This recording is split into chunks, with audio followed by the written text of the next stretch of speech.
Lamentavelmente, irmãos, nos dias de hoje é cada vez mais comum ver pessoas desanimando da igreja, deixando a carreira cristã, voltando aos rudimentos desse mundo, apostatando da fé. De modo que é cada vez maior o número daqueles chamados desigrejados. A razão para alguém deixar a igreja do Senhor são as mais variadas. Ao olhar para o contexto da carta aos Hebreus, os crentes estavam sofrendo, sendo duramente perseguidos e tentados a voltar ao judaísmo. Então, o autor dessa carta escreve para encorajar esses crentes, mostrar que Cristo é superior a tudo aquilo que eles eram tentados a voltar, que tudo aquilo era sombra, que Cristo é superior aos profetas, que Cristo é superior aos anjos, que Cristo é superior aos sacerdotes, e que não seria mais necessário oferecer sacrifícios, porque Cristo foi aquele que se ofereceu como um sacrifício vivo, santo, perfeito, sem mácula, uma única vez e por todas. O capítulo anterior ao que nós lemos, o capítulo 11, o autor dos Hebreus nos apresenta a galeria dos heróis da fé. Ele nos mostra que devemos seguir essas mesmas pegadas, pois estamos fazendo uma jornada rumo a Jerusalém celestial. E nessa viagem temos uma corrida a fazer, obstáculos a vencer, orientações a seguir e um exemplo a imitar.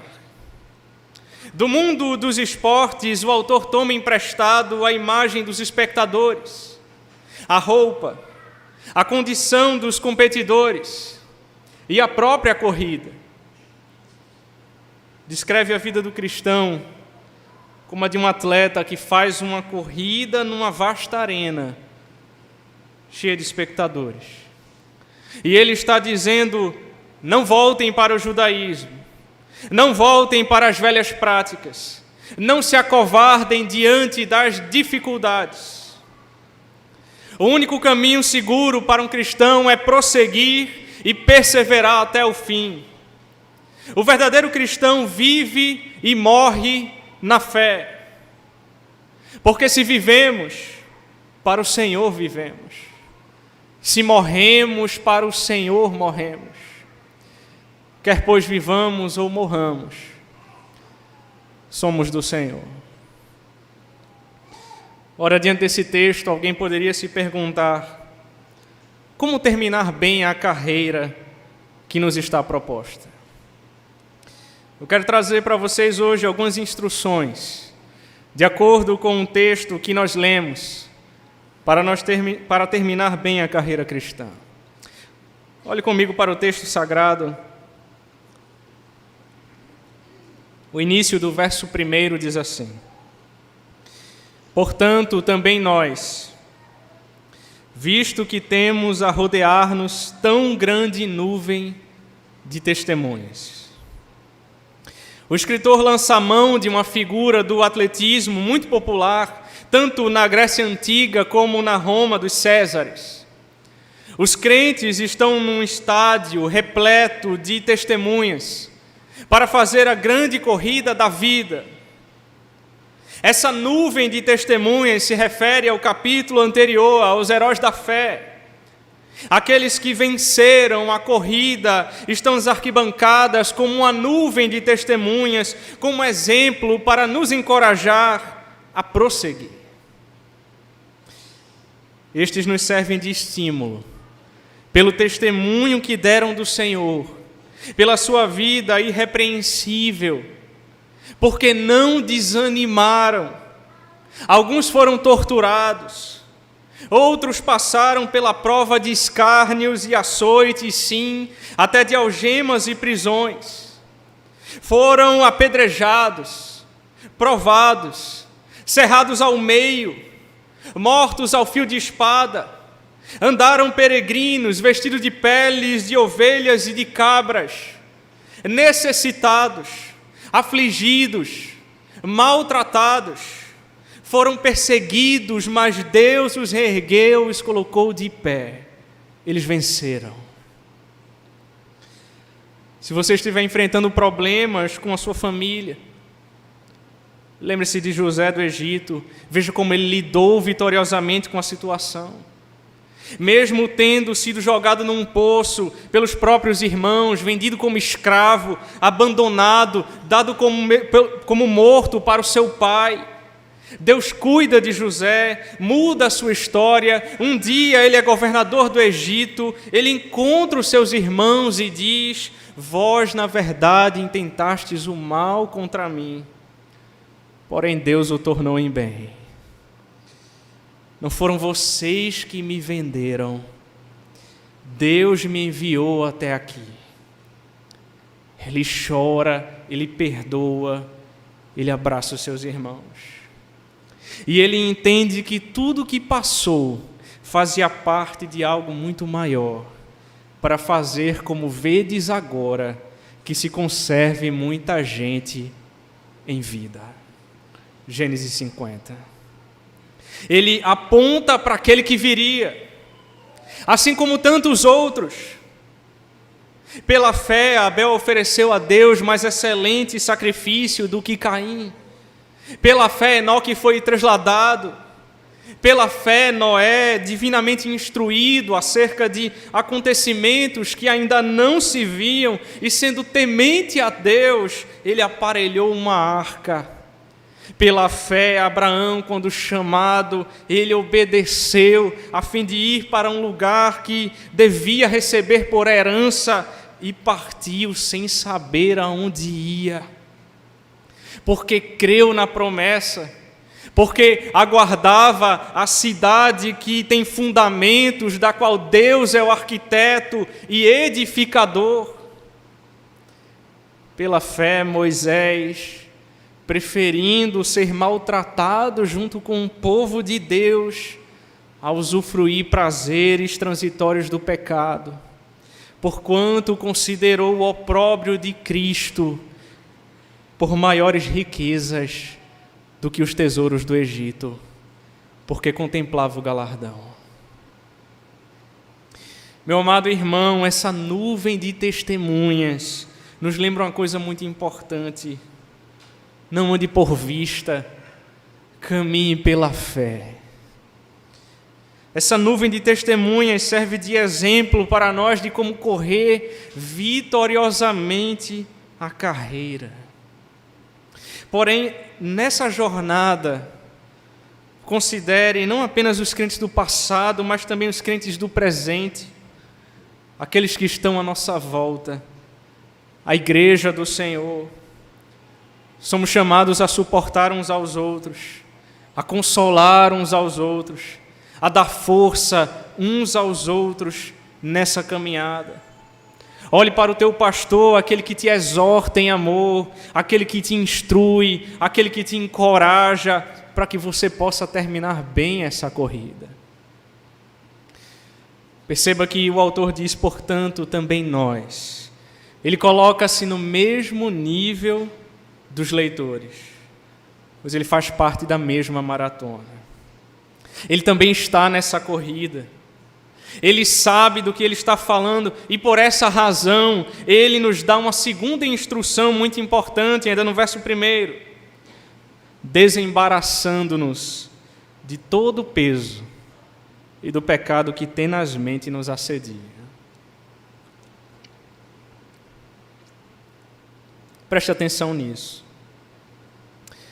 Um corredor não pode ir para a pista de corrida carregando bagagem extra. Peso é tudo aquilo que serve de estorvo e obstáculo ao corredor. É qualquer coisa que o incapacita a correr com desenvoltura. Eu não sei se você já percebeu, mas um bom corredor, ele corre com uma roupa extremamente leve. Ele não leva para a corrida nada além do que é necessário. No caso dos crentes, esse peso pode significar os prazeres da vida. as vantagens do mundo, a fascinação pela riqueza. Erickson alerta sobre o fato de que esse peso pode ser o excesso de bagagem que acumulamos, pois quanto mais possuímos, mais desejamos possuir. O que antes possuíamos, parece que agora nos possui. Corremos o risco de transferir a nossa dependência do Senhor para nossas posses. Por essa razão, você precisa se perguntar hoje: qual o peso que você tem carregado? Qual é o peso que você tem carregado? O que tem atrapalhado a tua caminhada?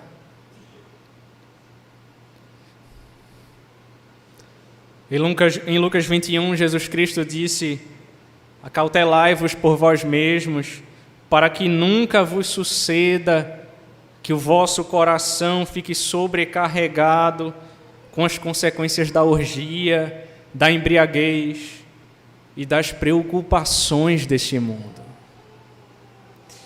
Em Colossenses 3:8, o apóstolo Paulo falou sobre a necessidade de nos despojarmos da ira, indignação, maldade, maledicência, linguagem obscena do vosso falar. Tiago deu ordens em Tiago 1:21 para que os crentes se livrassem de toda a impureza e do acúmulo de maldade. O apóstolo Pedro falou sobre a necessidade de nos livrarmos de toda a maldade, hipocrisia, inveja e de toda sorte de impureza. 1 Pedro 2:1. Vejam, tudo isso pode ser um peso que você carrega. Reverendo Augusto Nicodemos chega a dizer que há amizades que são um fardo, assim como há ambientes que você frequenta, determinadas coisas a que você assiste e determinados hábitos que você cultiva, que são um fardo. Tudo isso é sobrepeso de que você deve se desvencilhar, desembaraçar, a fim de correr com perseverança a maratona que lhe está proposta. Uma ilustração muito interessante sobre isso, irmãos, é o livro O Peregrino, de John Bunyan. O autor conta que o personagem cristão, ele tinha uma jornada a fazer, e ele caminhava com um fardo enorme em seus ombros, que atrapalhava a sua peregrinação. Sobretudo, irmãos, prestem atenção nisso. O maior obstáculo e o principal empecilho na corrida cristã é o pecado. Calvino diz que o pecado é a carga mais pesada a embaraçar-nos. Talvez um peso não seja necessariamente um pecado em si, mas pode tornar-se um estorvo em nossa carreira cristã. Mas o pecado é maligníssimo em sua essência, ele engana com suas propostas sedutoras, ele nos assedia tenazmente, diz o texto. O pecado é um embuste, ele é doce ao paladar, mas amargo no estômago. Ele promete prazeres, mas produz tormento. Ele promete liberdade, mas escraviza. Ele promete vida, mas o seu salário é a morte. Escute, crente.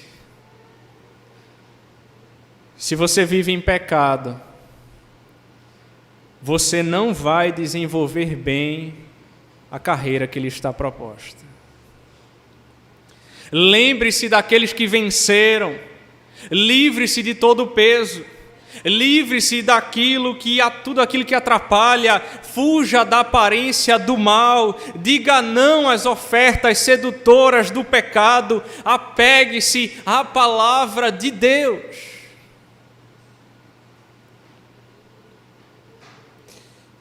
Então a terceira instrução, voltando os olhos para o texto, diz: corramos com perseverança a carreira que nos está proposta. Interessante que a palavra grega traduzida por carreira, da qual vem a palavra agonia, dá a ideia exatamente disso, de um esforço agonizante, ou seja, uma corrida que exige esforço até o ponto da agonia. A carreira da vida cristã não é uma escolha nossa, foi proposta para nós pelo próprio Deus. Stuart Olyott diz com razão que é nosso Senhor quem nos inscreve na corrida da fé, é Ele quem nos receberá na reta final, e é Ele quem nos acompanha a cada passo da corrida. Não podemos desistir dessa corrida no meio do caminho, precisamos seguir em frente com perseverança. Os obstáculos do caminho, ou mesmo as nossas fraquezas, não podem nos tirar da corrida. A palavra grega traduzida aqui por perseverança traz a ideia de paciência triunfadora, que não apenas prossegue a despeito das dificuldades, mas caminha celebrando um cântico de triunfo. Semelhante à expressão que Tiago usa em Tiago 1:2. Meus irmãos, tende por motivo de toda alegria o passardes por várias provações, sabendo que a provação da vossa fé, uma vez confirmada, produz perseverança. Donald Guthrie acrescenta que a palavra perseverança aqui enfatiza a ideia de persistência, de corrida firme até o fim, apesar das dificuldades.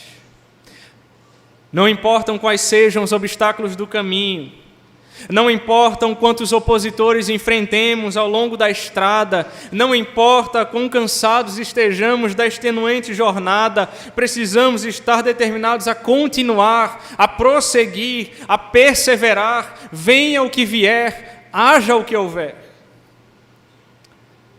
Mas o que nos leva, irmãos, a ter essa perseverança? Quarta instrução, o texto sagrado diz que devemos correr com perseverança. Olhe comigo para os versos 2 e 3.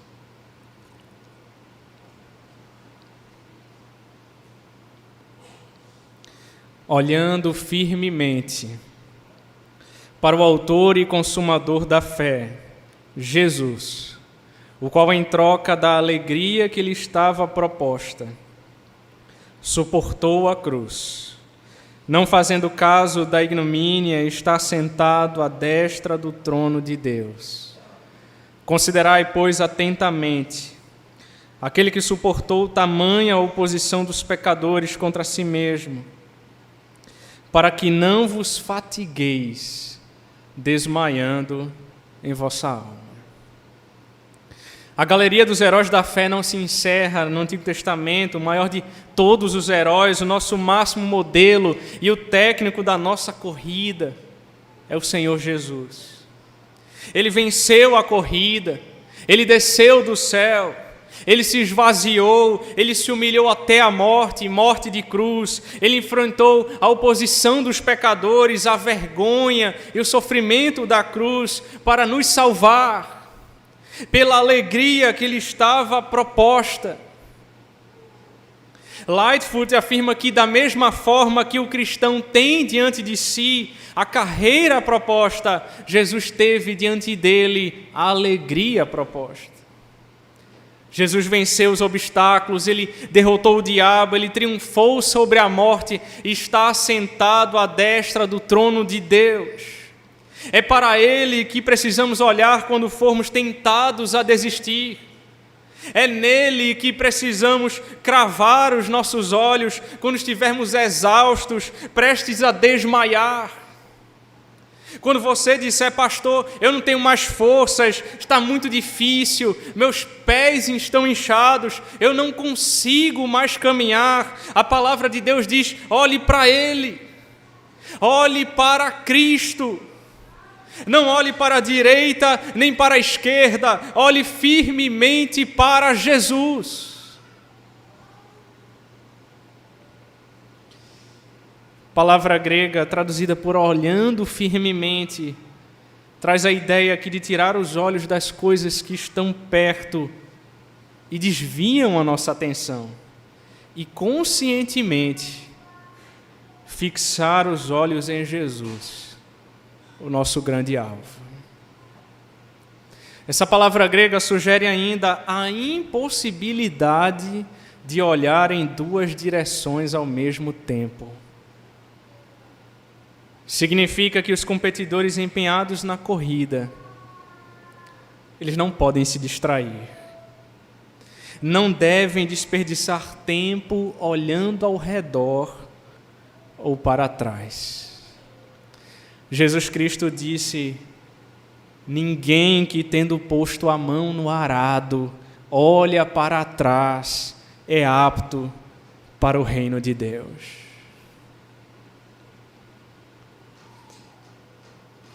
Você deve olhar para Cristo. Jesus é o autor e consumador da nossa fé. Ele é o autor da nossa salvação, porque convinha que aquele por cuja causa e por quem todas as coisas existem, diz Hebreus, conduzindo muitos filhos à glória, aperfeiçoasse por meio de sofrimentos o autor da salvação deles. Cristo é a âncora da nossa alma, que como precursor Ele entrou no santuário celeste e abriu para nós um novo e vivo caminho que conduz ao santuário, à presença de Deus. Ele é o autor e consumador da nossa fé. A nossa fé, ela é aperfeiçoada nele. Você não está sozinho nessa corrida. Hebreus 4,16 diz que por meio de Cristo nós podemos nos achegar confiadamente junto ao trono da graça, a fim de recebermos misericórdia e acharmos graça para socorro em ocasião oportuna. Você pode se achegar à presença de Deus, buscar socorro e achar graça por meio de Cristo. Cuidado, irmãos. Ao longo da corrida, diante das dificuldades, nós somos tentados muitas vezes a entrar em uma caverna da introspecção, do lamento, do desânimo. O autor aos Hebreus, como um pastor cuidadoso, exorta os crentes a não entrarem nessa caverna, mas a considerarem atentamente Jesus, que mesmo suportando imensa oposição dos pecadores, vejam, ele foi rejeitado por muitos, ele foi cuspido, ele foi chicoteado, ele foi escarnecido, ele foi humilhado, mas ele concluiu a sua obra. Simon Kistemaker diz corretamente que a introspecção causa cansaço e desencorajamento espiritual, mas olhar para Jesus renova a força cristã e aumenta a coragem. O mundo diz: olhe para dentro de você mesmo e você vai encontrar solução, você vai encontrar forças. Mentira! Dentro de você, você não vai encontrar nada de bom. A palavra de Deus diz: olhe para Cristo. Porque somente nele você pode completar essa corrida. É Ele quem te faz perseverar. É Ele quem renova as tuas forças quando você não consegue mais caminhar. É Ele o pão da vida. É Ele a água da vida. É Ele quem te alimenta. E Ele estará com você durante toda essa jornada. O apóstolo Paulo entendia bem isso. Ele não olhava para outro lugar senão para Cristo. Esse era o alvo da sua vida. Por isso ele disse em Atos 20, 24, porém em nada considero a vida preciosa para mim mesmo, contanto que complete a minha carreira e o ministério que recebi do Senhor Jesus para testemunhar o Evangelho da graça de Deus. É somente para Ele que eu olho. É a sua vontade que eu quero fazer. O verso 3 de Hebreus 12 diz: considerai, pois, atentamente aquele que suportou tamanha oposição dos pecadores contra si mesmo, para que não vos fatigueis, desmaiando em vossa alma. Considerai, isto é, quando você entende que Jesus enfrentou o ódio, a oposição dos pecadores por sua causa, você deve ter coragem. Os seus próprios problemas se tornam mais fáceis de suportar quando você pensa em tudo aquilo que o Senhor suportou por você. Os meus problemas não são nada comparados àquilo que o Senhor, o meu Senhor, padeceu por mim. E Ele não fez tudo isso para você parar no meio do caminho e desistir. Você que está longe, arrependa-se dos seus pecados, volte-se para o Senhor, porque é chegado o reino dos céus. Você que talvez começou tão bem a carreira e hoje está longe da igreja, volte-se para o Senhor. Você que abandonou tudo por causa das dificuldades, porque se frustrou com algo, olhe para Cristo, volte-se para o Senhor. É por meio dele que você está nessa corrida, Ele que te dá força em cada passo, e é Ele quem está te esperando ao final dessa corrida. Quando você ouvirá a sua doce voz dizendo: vinde, benditos de meu Pai, entrai na posse do reino que vos está preparado desde a fundação do mundo. Interessante, Donald Guthrie diz que a ligação de alegria com sofrimento, aqui em Hebreus 12, ela é com um tema constante em todo o Novo Testamento. Ele sofreu pela alegria que lhe estava proposta. O teu Redentor sofreu, você vai padecer também. Mas depois ele recebeu a glória.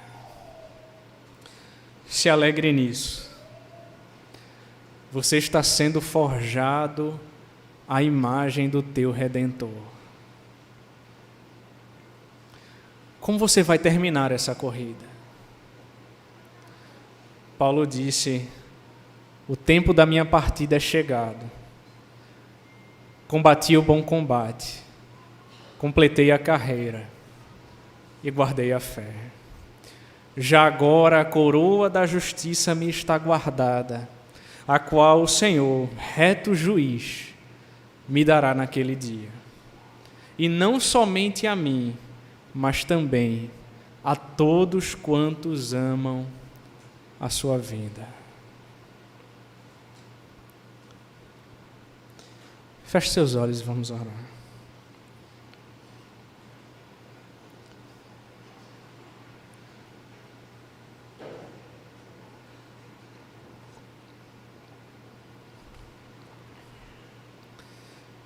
Senhor Deus amado, Deus da glória, nós somos tão fracos e falhos, Senhor. Basta a primeira dificuldade, primeiro obstáculo na nossa corrida, na nossa maratona cristã, a longa jornada que nós temos.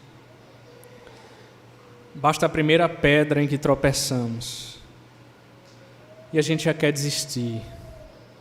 A gente desanima, a gente enfraquece, a gente se distancia do Senhor, da comunhão do seu povo, da tua palavra. Ó Senhor, nos ajuda a perseverar, nos ajuda a olhar para o nosso Redentor, aquele que sofreu por nós, aquele que venceu.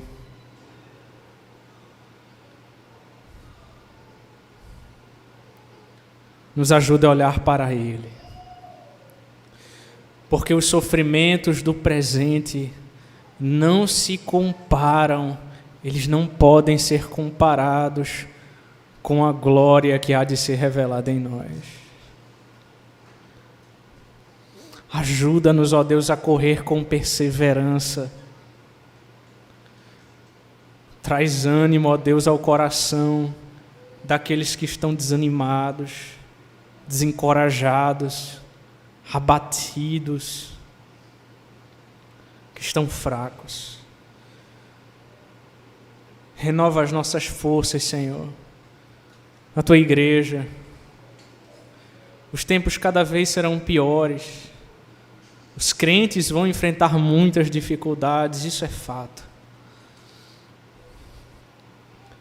Mas nós corremos com perseverança essa carreira, não com nossas próprias forças, mas olhando para aquele que é o autor e consumador da nossa fé, olhando para Cristo, aquele que nos dá forças para caminhar. E por Ele nós chegaremos até o final. Vivifica a Tua igreja, Senhor. É o que nós oramos. Em nome de Cristo Jesus. Amém. Nós vamos